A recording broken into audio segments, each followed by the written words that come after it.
Greetings, welcome to Facts About Everything. I'm your host, James Egan. By the way, you might be thinking, why am I wearing the same t-shirt in every single video?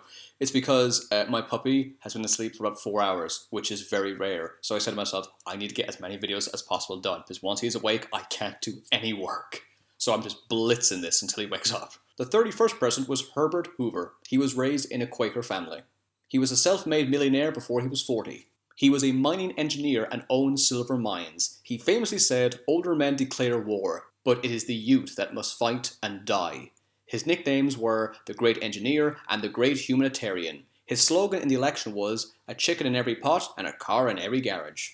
Hoover and his wife spoke fluent Mandarin Chinese. When they wished to speak privately in the White House, they would speak Mandarin. He was the first person to have a telephone on his desk in the White House. He was in London when World War I began. He helped over 120,000 Americans in Europe return safely home. He personally raised millions of dollars for European war victims. The Hoover Dam across the Colorado River is named after him. He is the only president to be born in Iowa. In 1927, he became the first president to appear on a television broadcast in American history. Hoover officially turned the Star-Spangled Banner into the national term... The national what? The national anthem. What's a national term? You know when you're thinking of something, when you write something else down, but then you write that thing down? I wrote national term. It's a national term instead of a national anthem. Let's try that again. Hoover officially turned the Star-Spangled Banner into the national... Nope. I'm doing this thing now where you make a mistake and you keep thinking about it.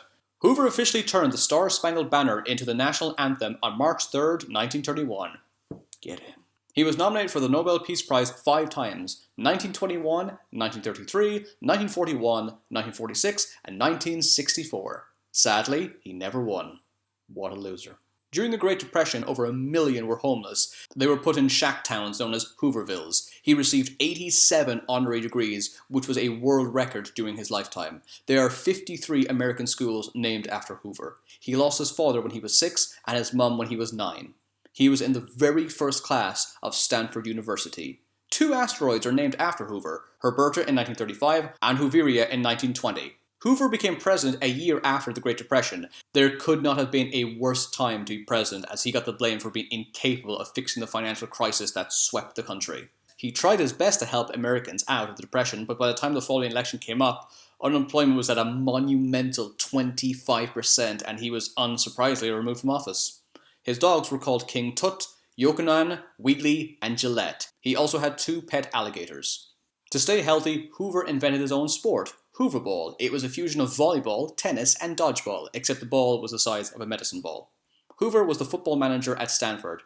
At his very first game in 1892, he forgot to bring a ball. And the people thought, this guy should run for president. Hoover died from internal bleeding. His final words are unknown, but the last thing he wrote was a get well message to Harry Truman after he hit his head on a bathtub.